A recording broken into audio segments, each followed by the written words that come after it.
تو یہ بات بعض سرداران قریش نے کہی کہ ہم نے یعنی بنو ہاشم سے، جن سے جو حضور صلی اللہ علیہ وسلم کا برادری تھی، ان سے ہم نے ہر معاملے میں مقابلہ کیا. انہوں نے دعوتیں دی تو ہم نے بھی دعوتیں دی، انہوں نے لوگوں کو جو ہے اپنے جو ہے وہ کھلایا پلایا تو ہم نے بھی کھلایا، یعنی مقابلہ جاری تھا. اب اگر ہم ان کی نبوت مان لیں تو ساری زندگی کے لیے ان کے تھلے لگ جائیں گے، یہ نہیں ہو سکتا. تو کیا شے رکاوٹ بنی؟ وہ ایک جھوٹی انا، ایک جھوٹی رکاوٹ، وہ رکاوٹ بن گئی. اور پھر جو ہوا آپ کے سامنے ہے. تو دوسرا وہ گروہ ہے جس کا ذکر کیا. یہ سارا ذہن میں رکھیں. اب ان آیات کو پڑھتے ہیں جو میں نے آپ کے سامنے تلاوت کی. فَإِن كَذَّبُوكَ، اے نبی اگر یہ آپ کو جھٹلائیں، وہ والے یا یہ والے یا ساری دنیا والے یا کسی بھی حق بات کہنے والے کو، سچی بات کہنے والے کو اگر کوئی جھٹلاتا ہے، اس کی بات کو رد کرتا ہے، جاننے کے باوجود رد کرتا ہے، یہ کوئی نئی بات نہیں ہوگی. یہ کوئی نئی بات نہیں ہوگی. فَقَدْ كُذِّبَ رُسُلٌ مِّن قَبْلِكَ جَاءُوا بِالْبَيِّنَاتِ وَالزُّبُرِ وَالْكِتَابِ الْمُنِيرِ. آپ سے پہلے بھی رسولوں کو جھٹلایا گیا. رسول تو سچے ہی ہوتے ہیں، اور جھٹلایا گیا کسی غلط فہمی کی وجہ سے نہیں، نہ سمجھنے کے نتیجے میں نہیں. وہ رسول آئے تھے بینات لے کر. بینات کا ایک سادہ سا مطلب یہ، ابھی اندھیرا ہونا، بالکل گوپ اندھیرا ہے، یہ بلب جلا لیں، ہر شے روشن ہو جائے گی. میں آپ کو پہچان لوں گا، آپ مجھے پہچان لیں گے. اندھیرا ہوگا تو پتہ نہیں تامک تو یہ ماریں گے، پتہ نہیں لگے گا آپ کون ہیں میں کون ہوں. بینہ وہ شے ہے جو چیزوں کو بالکل صاف صاف دکھا دے. جیسے سورج نکلتا ہے تو ہمیں چیزیں نظر آنے لگتی ہیں، ایسے ہی جب رسول یا نبی آتا ہے تو حق و باطل صاف نظر آنے لگتے ہیں. سچ کدھر ہے، جھوٹ کدھر ہے، بالکل صاف پتہ لگ جاتا ہے. یہ گویا بینہ ہے. تو وہ رسول بینات لے کر آئے. والزبر صحیفے لے کر آئے. والکتاب المنیر روشن کتاب، حق و باطل میں تمیز کر دینے والی کتاب. یہ سارا ان کے ساتھ ہوتا تھا، یعنی غلط فہمی نہیں ہوتی تھی. تو پھر کیوں جھٹلایا؟ فرعون نے موسیٰ علیہ السلام کو کیوں نہیں مانا؟ نوح علیہ السلام کی 950 برس کی تبلیغ کے باوجود قوم نے ان کی بات کیوں نہیں مانی؟ کیا قوم کو سمجھ نہیں آئی تھی؟ کیا فرعون کو سمجھ نہیں آئی تھی؟ نہ سمجھ آ گئی تھی. یہ دنیا کے مفادات تھے، دنیا کے تعصبات تھے، دنیا کے جو بھی چودراہٹیں تھیں، تخت تھے، بادشاہتیں تھیں، یہ قوم کی بیڑی بن گئی. وہ نہیں مانے. اب اس کو ایک دم، یعنی ایک مضمون چل رہا ہے، ہم ابھی پوری طرح دنیا میں فوراً مضمون نے پلٹا کھایا. کل نفس ذائقۃ الموت. ہر جاندار نے، ہر نفس نے، یہاں انسان نہیں کہا، ہر وہ شے جس کا کوئی نظام تنفس ہے، کوئی جان، ذی جان، میں زیرو نہیں کہا، جان بوجھ کے نہیں کہا، ذی جان، جس میں بھی جان ہے. ذائقۃ الموت، موت کا ذائقہ، موت چکھنے والی ہے. وہ لمبی بحثوں کو چھوڑیں، یعنی موت سے ہمکنار ہونے والی ہے، مرنا ہے اس نے. آسان ترین بات کر لیتے ہیں. ہر جان، جس کی جان ہے وہ جان نکلنی ہے. اب بظاہر پہلی بات اور دوسری بات کا آپس میں کوئی تعلق نہیں ہے، لیکن آپ غور کریں تو تعلق بن جائے گا کہ جو ہی یہ جان نکلے گی، بادشاہ تھک بند. جو ہی جان نکلے گی، یہ انا کا گھوڑا بیٹھ جائے گا. جو ہی جان نکلے گی، یہ ساری برادریاں، تعلقات، رشتہ داریاں سب ایک طرف ہو جائیں گی. بندہ تنہا ہو جائے گا. یہ جو اس کے گرد خول ہے نا، مختلف خول، جو اس کی بیڑیاں بن جاتی ہیں، جو اسے حق کی طرف نہیں جانے دیتی، یہ سب کٹ جائیں گے. کل نفس، اب جڑ گیا نا مسئلہ، پچھلی آیت کے ساتھ ربط قائم ہو گیا نا کہ بھائی یہ صرف سانس نکلنے کی دیر ہے. یہ سارے اسباب، یہ سارے تعلقات، یہ ساری برادریاں، یہ سارے عہدے، یہ سارے مرتبے سب ختم. صرف کپڑے ہی نہیں اتار کے کفن دیا جاتا، تمام تعلقات منقطع کر دیے جاتے ہیں، تمام فائدے ڈسکنیکٹڈ، سارے تعلقات منقطع. اب یہ ہے رب دونوں کا. کل نفس ذائقۃ الموت. اب اگلی آیت آ گئی. وَإِنَّمَا تُوَفَّوْنَ أُجُورَكُمْ يَوْمَ الْقِيَامَةِ، تم پورے پورے بدلے دیے جاؤ گے. یہ اگر مشکل لگے تو مطلب یہ کہ تمہیں پورا پورا بدلہ دیا جائے گا. اگر ہم قرآن مجید کے الفاظ ہیں نا وہ عربی زبان ہے، ہم اردو میں بات کر رہے ہیں تو وہ تھوڑا بہت تو فرق ہو ہی جاتا ہے، لیکن اگر اس کو پیور ترجمہ کریں تو وہ ہوگا تم پورے پورے بدلے دیے جاؤ گے. یہ پیسو وائس ہے، یعنی وہ بدلہ تم پر مسلط کیا جائے گا، مل کے رہے گا وہ تمہیں بدلہ. تم بھاگنا بھی چاہو تو تھوپ دیا جائے گا وہ بدلہ تمہارے اوپر، بچو گے نہیں اس بدلے سے. تو تم پورا پورا بدلہ لے کے رہو گے، ملے گا تم کو پورا پورا بدلہ. کب؟ یوم القیامہ، قیامت کے دن. اور اجور کا لفظ اجر سے بنا ہے نا. اجر ہوتی ہے مزدوری، مزدوری ہوتی ہے کسی کام کے نتیجے میں. آپ نے کوئی کام کیا، اس کے بدلے میں آپ کو جو اجرت دی جاتی ہے وہ اجر ہے. اجرت بھی اجر ہی سے بنا ہے. اب آ گئی وہ کانٹے کی بات کہ ہم یہاں پہ کسی کو سزا نہیں دیتے، اور سزا دیں بھی تو بس موت ہی آئے گی نا، اور کیا ہوگا. ابو جہل مر ہی گیا، اور باقی تو اس سے مرنے سے پہلے تو ٹھاٹ باٹ قائم رہا ہے نا. تو یہ دنیا اللہ نے اس اعتبار سے نہیں بنائی ہے کہ یہاں پہ جو ہی کسی نے غلطی کی تو ٹھک اللہ پکڑ لے. نہیں، بدلہ دینے کا دن قیامت کا اس نے رکھا ہے. یہ دن ہے عمل کا، جو مرضی کرو، اما شاکرن و اما کفورا. اللہ نے بھی کوئی مارشل لا نہیں لگایا کہ جس نے میری رٹ چیلنج کی اس کو میں وہاں سے ہٹ کروں گا کہ جہاں سے اسے خبر نہ. اللہ کہتا ہے نہیں، یہاں چھوٹ ہے. تم نے بدماشی کرنی ہے تو کرو، تم نے فرعونیت کرنی ہے تو کرو، تم نے انانیت دکھانی ہے تو دکھاؤ، تم نے مقابلہ رسولوں کا کرنا ہے تو کرو، اور تم نے لوگوں کی باتیں سن کر بھی حق پر قائم رہنا ہے تو ڈٹے رہو. تم نے تانے سن لیے، برداشت کیا، ٹھیک ہے، یہ بھی تمہاری محنت ہے. تو جس نے جو محنت کی ہے اس کا بدلہ، اس کا اجرت وہ ادھر جا کے اسے ملے گی. یہ موت کے بعد اگلے مرحلے میں شروع ہوگی. تو کل نفس ذائقۃ الموت وانما توفون اجورکم یوم القیامہ. قیامت کے دن تمہیں تمہارے پورے پورے اجرتیں دے دی جائیں گی. تم پالو گے جو کچھ بھی تم نے کیا ہوگا اس کا پھل. اور وہاں نتیجے دو ہی ہیں. وہاں پہ کوئی مزدور نہیں ہوگا. وہاں پہ کوئی بھی ایسا نہیں ہے کہ جس کو، یعنی یہ جو دنیا کا نظام چلانے کے لیے اللہ نے اونچ نیچ رکھی ہے نا، اس کے بغیر نظام ہی نہیں چلتا. سارے بادشاہ ہوتے تو نظام کیسے چلتا؟ اور سب لوگ جو ہے جاگیردار ہوتے تو یہ کھیتی باڑی کون کرتا ہے؟ سب فن خان ہو جاتے ہیں. یہ نظام چلانے کے لیے دنیا کا اللہ نے کسی کو مزدور بنا دیا، کسی کو جو ہے نا وہ نواب بنا دیا، کسی کو بادشاہ بنا دیا. تو یہ ایک دنیا کا نظام چلانے کے. وہاں پہ بس دو ہی انجام ہیں، وہ بتا دیے. فمن زحزح عن النار، جو بچا لیا گیا آگ سے. یعنی یہ جو اسلوب ہے نا، جس طرح بات کی گئی، اس کا مطلب یہ ہے کہ سب نے آگ میں ہی جانا ہے. والعصر ان الانسان لفی خسر، زمانہ گواہ ہے کہ سب انسان خسارے میں، انسان خسارے میں ہے. چند ہوں گے الا الذین آمنوا وعملوا. یہ مستثنا ہے نا جو اس میں سے کیا گیا. اصول کیا ہے، قاعدہ کیا ہے جس سے استثناء دیا گیا ہے؟ خسارہ. وہی بات، وہی انداز یہاں ہے. گویا اکثریت نے تو خسارے سے اور آگ سے دو چار ہونا ہے. ان میں سے جو بچا لیا گیا، اور اس کے اندر ایک اور انداز ہے، جیسے اس اوپر سے ہم گر رہے ہیں، نیچے آ کے لگیں گے، زور سے لگیں گے، ہڈی پسلی ٹوٹے گی. یہ تو مطلب پکا انجام ہے.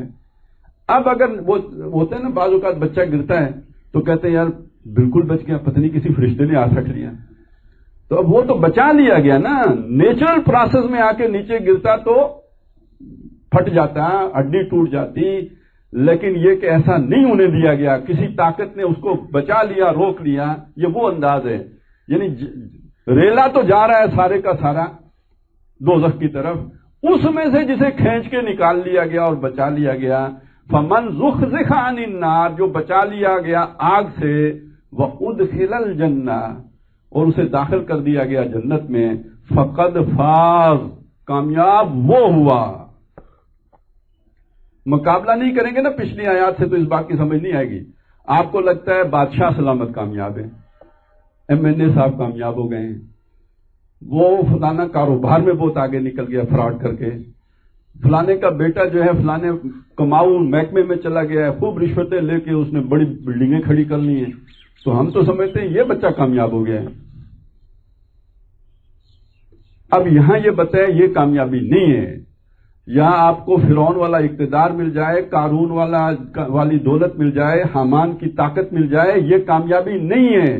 جو آگ سے بچا لیا گیا اور جنت میں داخل کر دیا گیا وہ ہے کامیاب. وَمَا الْحَيَاةُ الدُّنْيَا إِلَّا مَتَاعُ الْغُرُورِ, اور دنیا کی زندگی نہیں ہے مگر دھوکے کا سامان ہے. غرور دھوکا, متاع برتنے کے سامان, جو میں برتن کہہ لیں جو بھی, ویسے تو اس کو ایک اگر اس کی لغت کے اعتبار سے اس کا معنی کریں نا تو ٹشو پیپر بنے گا, جو چیز آپ استعمال کر کے پھینک دیتے ہیں. اور ابھی جو ہم نے تشریح پڑھی ہے دیکھی ہے اس میں بنتا تو یہ نا جب تک زندہ ہیں یہ چیزیں برت رہے ہیں, جو ہی دم نکلے گا یہ سب ہم سے چھوٹ جائیں گی. تو جیسے ناک صاحب کی ٹشو پیپر پھینک دیا تو دنیا پھینک کے چل دیے نا آگے.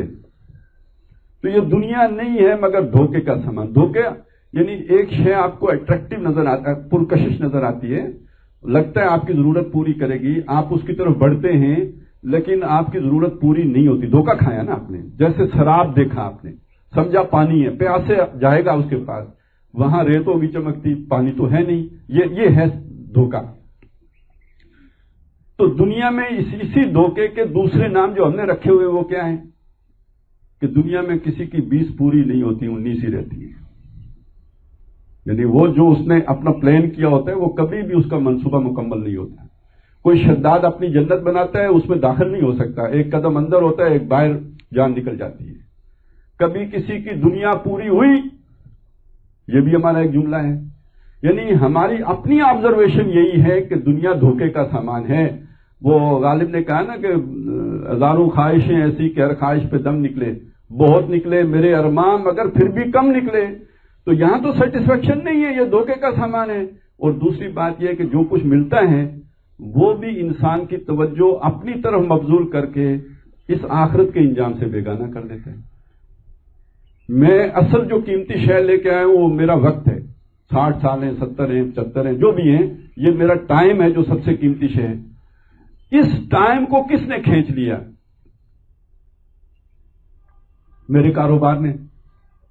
وہ جو میں نے آپ کو بتایا تعلقات, اب ظاہر تعلقات بنانے کے لیے وقت لگانا پڑتا ہے, کسی کے پاس جانا پڑتا ہے, بہت سارے پاپڑ بیلنے پڑتے ہیں تب تعلقات بنتے ہیں, خامخواہ تو ایویں تو نہیں بن جاتے. وہ سارا ٹائم جب ان دھندوں میں لگ گیا, وہ جو اگلی اصلی زندگی تھی اس کے لیے تو لگا, تو میں نے دھوکہ کھایا نا. اس کا پتہ تو تب چلے گا یہاں آنکھ بند ہونے کے بعد, جب وہاں پہ کھلے گی تب. بصرو کل یوم حدید, آج تو جو نہیں نظر آ رہا وہاں جب نظر آنا شروع ہو جائے گا تب پتہ چلے گا کہ میں تو دھوکہ کھا کے آ گیا ہوں.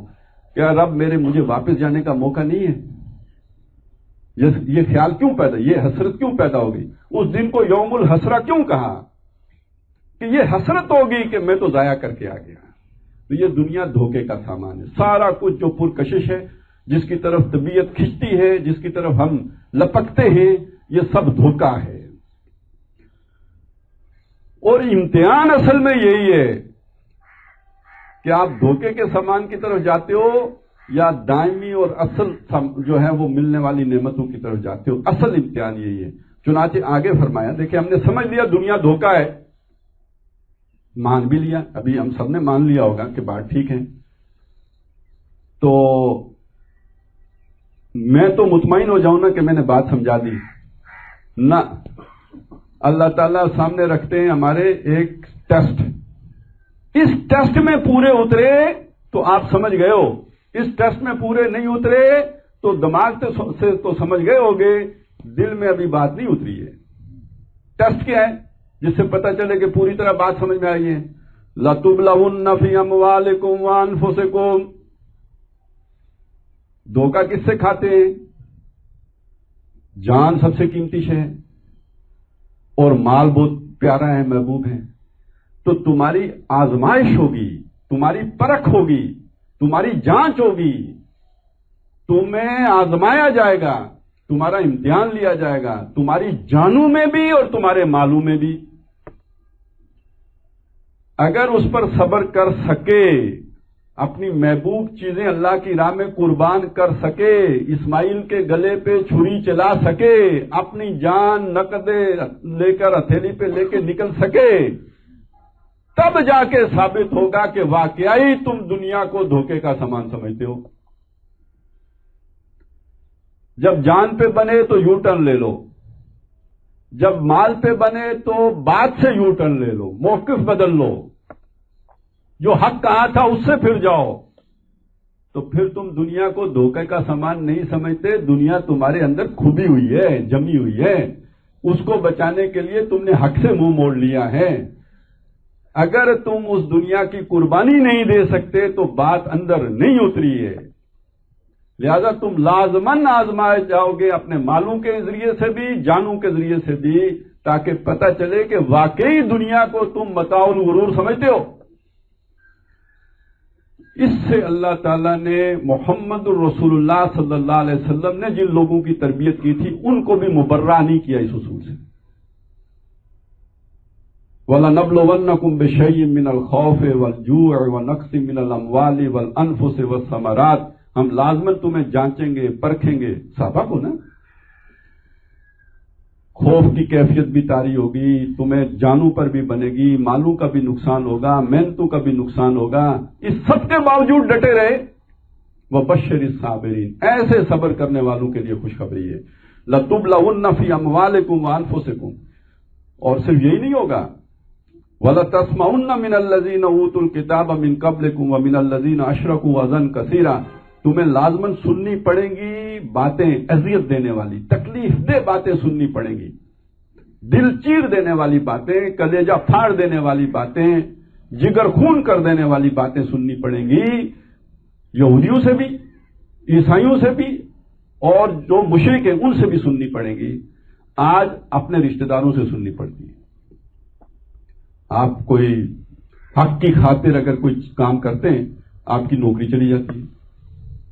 کئی دفعہ ہو سکتا ہے نا، سچ بولنے کے نتیجے میں، سچی گواہی دینے کے نتیجے میں وہ گواہی جو آپ کا سینئر ہے اس کے ساتھ خلاف چلی جائے تو نوکری نہ بھی جائے، نوکری خراب تو ہو جائے گی، ٹرانسفر ہو سکتی ہے، پتہ نہیں کیا کیا ہوگا، ACR خراب کر دی جائے گی۔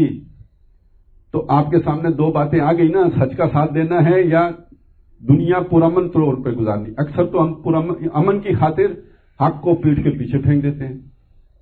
یہ کیا ڈیمانڈ آ رہی ہے کہ نہیں آپ نے حق کا ساتھ دینا ہے، یہ بگڑتی ہے تو بگڑے۔ جب یہ بگڑتی ہے تو گھر والے بھی کہتے ہیں یار کیا ہوا ہے، دماغ ٹھیک ہے؟ باہر والے تو گالیاں دیں گے، گھر والے بھی ملامت کریں گے کہ یار اتنی سختی کرنے کی کیا ضرورت ہے، کوئی نہیں 4 نفل زیادہ پڑھ لیتے، اللہ معاف کرنے والا مہربان ہے، اتنی بات نہیں، اللہ سے ہمیں کوئی بگاڑ کے نہیں رکھنی، لیکن اللہ کو راضی کرنے کے اور طریقے بھی ہے نا۔ کوئی ضروری ہے کہ نوکری ہی خراب کر کے تو اللہ کو راضی کیا جائے، کاروبار کا ستیہ ناش پھیر کے اللہ کو راضی کیا جائے؟ یہ اوکھا راستہ نہیں ہے اللہ کو راضی کرنے کا۔ اللہ کو راضی کرنے کا راستہ تو یہ ہے، آپ یہ والا وظیفہ کر لو بیڑا پاک، یا فلاں صاحب کے مرید ہو جاؤ، تمہیں فکر ہی نہیں، وہ لے کے انگلی پکڑ کے جنت پہنچا دیں گے، ادخل الجنہ۔ تو مطلوب وہی ہے، تو یہ بائی پاس بھی ہے نا، قرآن مجید سے بائی پاس۔ جو سیدھا رستہ ہے وہ تو یہ ہے، باقی بائی پاس والوں کی گارنٹی جو دیتے ہیں وہ جانے۔ میں تو آپ کو وہ بتا رہا ہوں جو قرآن مجید میں ہے، جس میں بائی پاس نہیں ہے، جو صراط مستقیم ہے، سواء السبیل ہے، اس میں تو یہ معیار مقرر کیا گیا ہے۔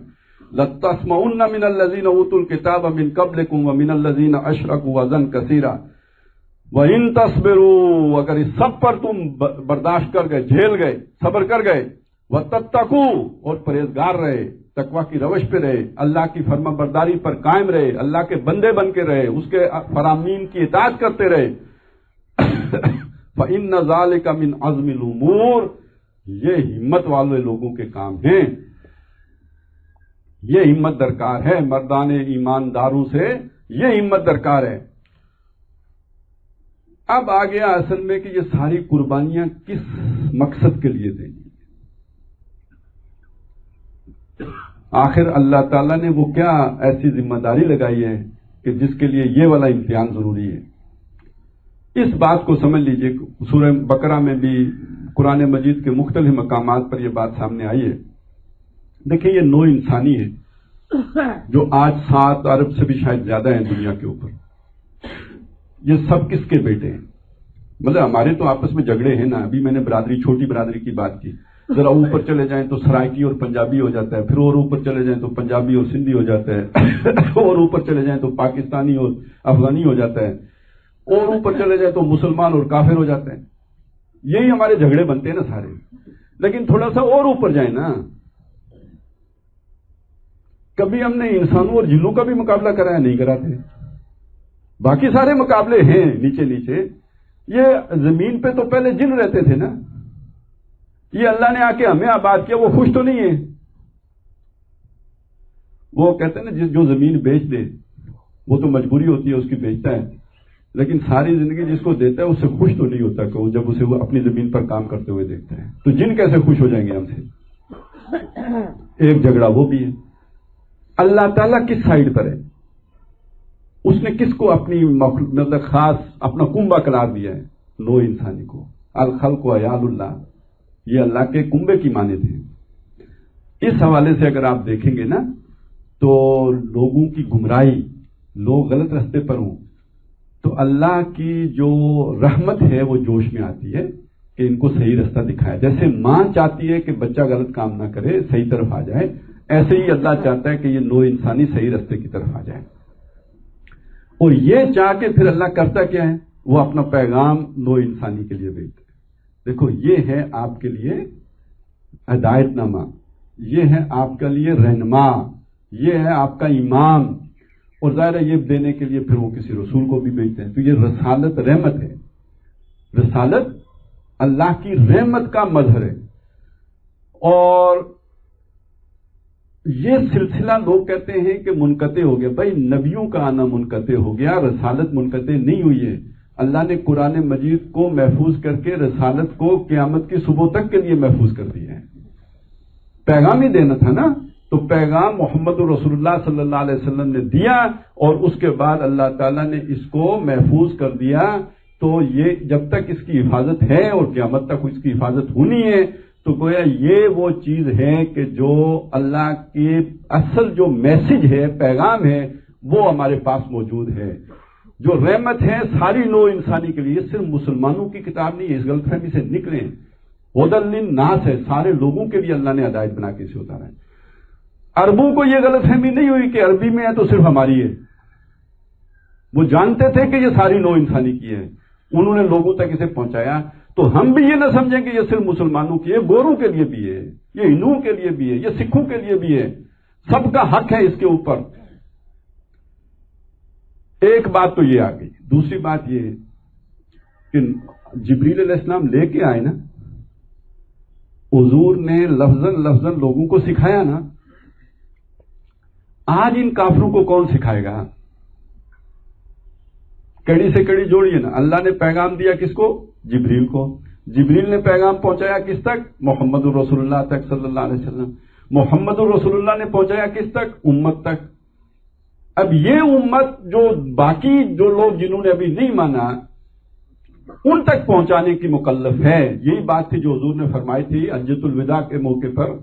بلکہ یہ اس میں جو پہلے تو پوچھا نا, میں نے پہنچا دیا. لوگوں نے کہا جی پہنچا دیا, پہنچانے کا حق ادا کر دیا. انا نشهد انک قد بلغت الرسالۃ وادیت الامانۃ ونصحت الامۃ وکشفت الغمۃ. جب یہ سب ہو گیا اب فرمایا اللہ گواہ رہنا, اللہم اشہد. ڈیوٹی اللہ نے لگائی تھی. پوچھے گا اللہ کہ میرا پیغام میرے بندوں تک پہنچایا تھا یا نہیں پہنچایا؟ محمد الرسول اللہ کہہ رہے ہیں, لوگ مان رہے ہیں آج کہ میں نے پہنچا دیا. یہ پہنچانا ایسے نہیں ہوتا جیسے آج میں آپ کے سامنے تقریر کر رہا ہوں. یہ پہنچانا نہیں ہے. اگر یہ پہنچانا ہوتا تو حضور پہلے ہی دن تقریر کر کے کہتے بھائی پہنچ گیا, اللہ اللہ وما علینا الا البلاغ. نہ 23 سال محنت کر کے پورا نظام زندگی اس کتاب کے مطابق استوار کر کے, ہر رکاوٹ دور کر کے, کمزور سے کمزور آدمی بھی اگر دین کے اوپر عمل کرنا چاہتا ہو تو اس کا راستہ روکنے والا کوئی باقی نہ رہے. یہ آسانی پیدا کر کے اب اور باقی حالات بھی موافق کر کے. ایک بندہ جو ہے وہ اس کی 2 وقت کی روٹی نہ پوری ہوتی ہو، اس کے پاس کہاں فرصت ہوگی یہ باتیں سوچنے کی؟ تو وہ نظام حق رحمت کا نظام بھی قائم کر کے ہر طرح سے فیسیلیٹیٹ کر کے اب پوچھا ہے کہ میں نے پہنچا دیا. پھر لوگوں کا وہ جواب ملا. اب اللہ کو گواہ بنایا کہ اللہ تو پوچھے گا نا کہ میں نے پہنچایا یا نہیں پہنچایا. یہ تیرے سامنے آج گواہی دے رہے ہیں کہ میں نے پہنچا دیا. تو حضور تو ہو گئے بری الذمہ، لیکن ساری انسانیت تک تو ابھی نہیں پہنچا تھا. اس کی ذمہ داری لگا دی امت کی. فَلْيُبَلِّغِ الشَّاهِدُ الْغَائِبُ، تو اب پہنچا دے جو یہاں موجود ہے ان تک کے جو یہاں پہ موجود نہیں ہے. اور یہ قیامت تک یہ سلسلہ پھر گویا چلنا چاہیے. اب یہاں سوچنے کی بات یہ ہے کہ ہم مسلمان، میں اور آپ، اس بات کو چھوڑیے کہ لوگوں کے لیے آسانیاں کیا پیدا کیے، اس بات کو چھوڑیے کہ ہم نے وہ ماحول باقی رکھا ہے یا ختم کر دیا ہے. ہم تو زبانی کلامی بھی نہیں پہنچا رہے. ٹھیک ہے نا، ہم اس میں بھی ڈنڈیاں اس کو بھی ٹوسٹ کرتے ہیں، اس کو بھی گھما دیتے ہیں، اپنے مطلب پر لے کے آ جاتے ہیں، تعریف کر دیتے ہیں، تعریف معنوی کرتے ہیں، لفظی نہیں بھی کر سکتے تو بدل دیتے ہیں مفہوم. اور سب سے بڑی بات یہ سوچئے گا، ہماری کرتوتیں، ہمارے جو لچھن ہیں نا، جو ہمارے کام ہیں، یعنی دنیا میں سمگلر ہم، 2 نمبر کام ہمارے. تو جب ایک آدمی آپ کے کوئی بھی آدمی جس کو آپ جانتے ہو کہ اس کا کردار اچھا نہیں ہے، کبھی سوچ بھی سکتے ہیں یہ کوئی اچھی ڈیل کرے گا، اس سے مجھے کوئی اچھی شے مل سکتی ہے، اس کے پاس کوئی اچھی شے ہوتی تو اس کا اپنا کردار اچھا ہوتا. تو دنیا کی نظروں میں ہم مسلمانوں کا کردار ایسا ہے کہ جو ان پر یہ گواہی قائم کر رہا ہے کہ مسلمانوں کے پاس کوئی اچھی چیز نہیں ہے، ان کے پاس کوئی اچھی تعلیمات نہیں ہے. تو اس کا مطلب کیا ہوا کہ ہم قرآن مجید دوسروں تک پہنچاتے کیا، پہنچنے کے رستے کی رکاوٹ بن گئے. لوگ ہمارا کردار دیکھ کر قرآن کی طرف نہیں آئیں گے کہ جو اس کتاب کے ماننے والے ان کا کردار یہ ہے تو کتاب میں کیا اچھی بات ہوگی. اب اس کو ذہن میں رکھ کے یہ اگلا حصہ پڑھیے. فرمایا وَإِذْ أَخَذَ اللَّهُ مِيثَاقَ الَّذِينَ أُوتُوا الْكِتَابَ، یاد کرو جب اللہ تعالیٰ نے میثاق لیا، بندھن باندھا ان لوگوں کا کہ جن کو کتاب دی گئی، کتاب نبیوں اور رسولوں کو دی گئی. اس ایک میثاق کا ذکر ہے اس سے پہلے اسی سورہ مبارکہ میں. تو نبی اور رسول کی ذمہ داری ہوئی کہ وہ کتاب وہ پیغام آگے پہنچائے.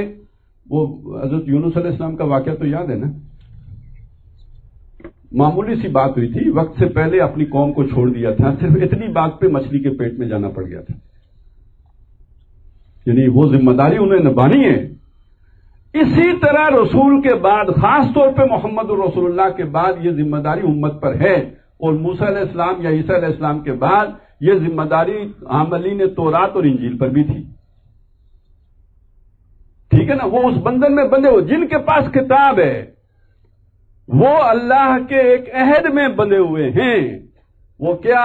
اس کتاب کو لوگوں تک پہنچانا ہے، اس کے پیغام کو لوگوں تک لے کے جانا ہے. فَلْيُبَلِّغِ الشَّاهِدُ الْغَائِبُ وَإِذْ أَخَذَ اللَّهُ مِيثَاقَ الَّذِينَ أُوتُوا الْكِتَابَ. اور وہ میثاق کا جو مفہوم ہے وہ کیا ہے، وہ بندھن ہے کیا؟ لَتُبَيِّنُنَّهُ، تم اس کتاب کو کھولو گے، واضح کرو گے، پھیلاؤ گے، عام کرو گے، لوگوں تک پہنچاؤ گے، چھپاؤ گے نہیں. وَلَا تَكْتُمُونَهُ، اور اس کو تم چھپاؤ گے نہیں، غلافوں میں لپیٹ کر نہیں رکھ دو گے، خود بھی استفادہ کرو گے، دوسروں تک بھی پہنچاؤ گے، اس کے اصولوں پر عمل کرو گے. اس میں دنیا کا نقصان ہوتا ہے، پرواہ نہیں کرو گے. دیکھیں آج کتاب کی ایک بات ہے نا، سود حرام ہے، سب مانتے ہیں حرام ہے، حکمران بھی مانتے ہیں حرام ہے، جج صاحب بھی مانتے ہیں حرام ہے. لیکن اگلی بات یہ کہتے ہیں کہ اگر ہم سود کو ختم کر دیں اپنے ملک سے تو دنیا میں تناؤ ہو جائیں گے. ٹھیک ہو گیا، دنیا میں تناؤ ہو جائیں گے. اس کا مطلب یہ ہے کہ ہم حق پر چلنے کے لیے کوئی قربانی دینے کے لیے تیار نہیں ہے. تو پیچھے آیا کیا تھا؟ کہ قربانی تو پہلے مانگی جائے گی تم سے. لَتُبْلَوُنَّ فِي أَمْوَالِكُمْ وَأَنفُسِكُمْ. اسی سے تو پتہ چلے گا کتاب کے ساتھ ہو یا نہیں ہو. تمہیں امریکہ کی تو فکر ہوتی ہے جب وہ کہتے ہیں ہمارے ساتھ ہو یا نہیں ہو, فیصلہ کرو. اللہ کی فکر نہیں ہے تمہیں. تو اگر اس کے ساتھی ہو اور چاہتے ہو کہ آخرت میں بھلا ہو تو کتاب کا تقاضا یہ ہے کہ اسے کھول کر بیان کرو, اس پر عمل کرو, جو نقصان ہوتا ہے اس کی پرواہ نہ کرو اور اسے چھپاؤ مت. تو یہی عہد اللہ تعالیٰ نے بنی اسرائیل سے بھی لیا تھا. فَنَبَذُوهُ وَرَاءَ ظُهُورِهِمْ. تو انہوں نے تو اسے اپنی پیٹھوں کے پیچھے پھینک دیا, یعنی اس عہد کی پرواہ نہیں کی. اور کیوں پھینکا؟ وَاشْتَرَوْا بِهِ ثَمَنًا قَلِيلًا. اس کے بدلے میں حقیر مول وصول کر دیے. ہم سمجھتے ہیں کوئی باقاعدہ سودا ہوا, جیسے میں اگر مولوی ہوں تو آپ دو آدمیوں کا جھگڑا ہے اور جو بندہ ناحق پر ہے وہ مجھے کہے 5,000 دے کے کوئی غلط آیت پڑھ کے تو میری جان چھڑا دو, تو یہ بھی ایک طریقہ ہو سکتا ہے. یہاں ایسے طریقے کا ذکر نہیں ہے. یہاں جو بات ہے اسے سمجھیں کہ انہوں نے دنیا وصول کر کے تو اس حق کو ادا نہیں کیا. مطلب کیا ہے؟ یہ جو آئے تھے نا وفد نجران کا, انہیں سمجھ ساری آ گئی تھی, یہ مان کے کیوں نہیں گئے؟ دنیا, بادشاہوں سے تعلقات, ملنے والے وظیفے, اس کے بدلے میں حق بیچ کے گئے. جو حق ان کے سامنے آیا تھا اسے قبول نہیں کیا ہے. تو کیوں نہیں کیا؟ اپنی چودراہٹوں کی خاطر نہیں کیا, مالی مفادات کی خاطر نہیں کیا, سماجی تعلقات کی خاطر نہیں. اس کا مطلب کیا ہے؟ اللہ کے پیغام کے بدلے میں جو چیز خریدی اس کو بیچ کر, اللہ کی کتاب کو بیچ کر یہ گدیاں انہوں نے خریدی ہیں. جو بھی دنیا میں حیثیت ہے وہ خریدی ہے. کس کے عوض خریدی ہے؟ اللہ کی کتاب کے عوض خریدی ہے. اب مجھے بتائیں اللہ کے اس جو بھی پیغام ہے اس کے مقابلے میں بادشاہت حقیر چیز ہے یا نہیں؟ یہ دائمی ہے, اس کے ساتھ جڑ جائیں گے مرنے کے بعد بھی ساتھ ہے. بادشاہت تو آرزش ہے, متاع الحیات دنیا ہے, دنیا کے دھوکے کا سامان ہے. وَمَا الْحَيَاةُ الدُّنْيَا إِلَّا مَتَاعُ الْغُرُورِ. تو بادشاہت بھی اس میں آ گئی یا نہیں آ گئی؟ اس سے بڑی اور کیا چودراہٹ ہوگی؟ یہ تو باقی تو چھوٹی چھوٹی چودراہٹ ہے, لیکن نشہ بڑا ہوتا ہے نا. دیکھیں نا, ابھی آپ کو جو ہے جانا ہے, کراچی جانا ہے, لاہور جانا ہے, تو گاڑی ہے, دھکے کھائیں گے, ٹکٹ کٹوائیں گے, پھر ادھر بیٹھیں ادھر بیٹھیں, مصیبتیں. تو ذرا آپ کے جو ہے نا کوئی کاروبار جمع آپ کی اپنی گاڑی اسٹارٹ کی, چل پڑے. اچھا اس سے آگے نکل گئے, اگلا بیریئر کراس کر دیا تو آپ کا جہاز بھی ہو سکتا ہے. اسی ملک میں لوگوں کے جہاز بھی تو ہے نا. اچھا یہ تو بہت بڑی بات ہے نا. ابھی ہم ہوائی جہاز پہ سفر کرتے ہیں, وہ ایک خاص طریقے سے آپ اندر جاتے ہیں. آپ اگر وی آئی پی ہیں آپ کا گیٹ ہی الگ ہے, آپ بھائی ٹھکا ٹھک اندر چلے گئے, کسی نے آپ کو روکا نہیں ٹوکا نہیں. اب یہ جو نشہ بندے کو چڑھ جاتے ہیں تو اس نشے میں آدمی بہت ساری باتیں جو ہے پھر گوارا کر لیتا ہے کہ چلے یار یہ بات کی تو یہ وی آئی پی چلا جائے گا میرا پاس. تو اس نے اس اپنے وی آئی پی پاس کی خاطر حق کو بیچا ہے نا. سمجھ میں آ گئی نا بات؟ اللہ کہتا ہے یہی آزمائش ہونی ہے. آپ نے اگر کتاب سے وفا کرنی ہے اس کا بدلہ آخرت میں ملنا ہے, دنیا میں نہیں ملنا. اور اس کے نتیجے میں دنیا چھوٹنی ہے, اور یہی تمہارا امتحان ہے, اس میں کامیاب ہوتے ہو یا نہیں ہوتے. تو اس وجہ سے اکثر لوگ یہ کام کرتے ہیں کہ دنیا بچا لیتے ہیں, کتاب کو پیٹھ کے پیچھے پھینک دیتے ہیں. یہی کام یہودیوں نے کیا, آج ہم بھی یہی کام کر رہے ہیں. وَاشْتَرَوْا بِهِ ثَمَنًا قَلِيلًا فَبِئْسَ مَا يَشْتَرُونَ. تو کیا بری کمائی ہے جو وہ کر رہے ہیں. تو بے شک بادشاہت ہو, اللہ کی کتاب کو پیٹھ دکھا کے اگر حاصل ہو رہی ہے یہ بہت گھاٹے کا سودا ہے, بہت گھاٹے کا سودا ہے. تو ہر آدمی کی اپنی ایک بادشاہت ہوتی ہے. میرا گھر میری مرضی, ٹھیک ہے, یہ صرف میرا جسم میری مرضی نہیں ہوتی. میرا گھر میری مرضی, میری فیکٹری میری مرضی, میری دکان میری مرضی, میرا مال میری مرضی. تو یہی مرضی بندے کو پھر ڈبوتی ہے. اور اس کے مقابلے میں یہ جو ہمارے اللہ تعالیٰ نے جو بتائے ہیں جو طریقے, وہ اگر دنیا کا نقصان بھی ہو جائے, یہ اللہ کی مرضی پر اگر چلیں گے تو پھر اپنی مرضی کا قربانی دینی پڑتی ہے. اور اسی راستے میں پھر کامیابی ملتی ہے. اور سارا امتحان اصل میں اس کلی کے گرد ہوتا رہتا ہے ہمیشہ پوری زندگی میں، یہاں تک کہ آپ ایک حق پرست چند آدمیوں کو جوڑ لیتے ہیں، کل ہو سکتا ہے وہی امتحان بن جائیں کہ وہ سب مجموعی طور پر کوئی ایسا فیصلہ کر لیں جو آپ کی سمجھ کے مطابق باطل کی طرف جانے والا ہو. آپ کا حساب آپ کی سمجھ کے مطابق ہونا ہے. تو اگر اس کشتی سے بھی آپ کو اترنا پڑے تو دیر نہیں لگانی چاہیے اللہ کی خواہش. اگر آپ اللہ کی رضا کے لیے کر رہے ہیں تو اس کو مقصود نہ بنائیں، اس کو مطلوب نہ بنائیں. بے خطر جیسے وہ آتا ہے نا ابراہیم علیہ السلام کا، آتش نمرود میں کود گئے تھے، تو یہ بھی اگر آتش نمرود ہی سمجھ رہے پھر بھی کودیں، کیونکہ اس حق کا تقاضا یہ ہے کہ آپ کو یہ چھلانگ لگانی ہے. اللہ تعالیٰ ہمیں یہ سمجھ عطا فرمائے. یہ کل دین کی در حقیقت یہ ہے. باقی ساری چیزیں، نماز ہے، روزہ ہے، یہ سپورٹ دینے ارکان کیوں ہیں؟ جیسے ستون چھت کو سنبھالتا ہے تو یہ جذبہ زندہ رہے ہمارے اندر، لیکن اصل جو شے ہے جو مطلوب ہے وہ یہ ہے. اس پہ کمپرومائز ہونے کے بعد یہ نماز، روزہ، حج، زکوٰۃ یہ پھر رسمیں رہ جاتی ہیں، ان کی روح نکل جاتی ہے. تو اللہ تعالیٰ ہمیں دین کی روح پر عمل کرنے کی توفیق عطا فرمائے. اقول قولی ھذا واستغفر اللہ لی ولکم ولسائر المسلمین والمسلمات.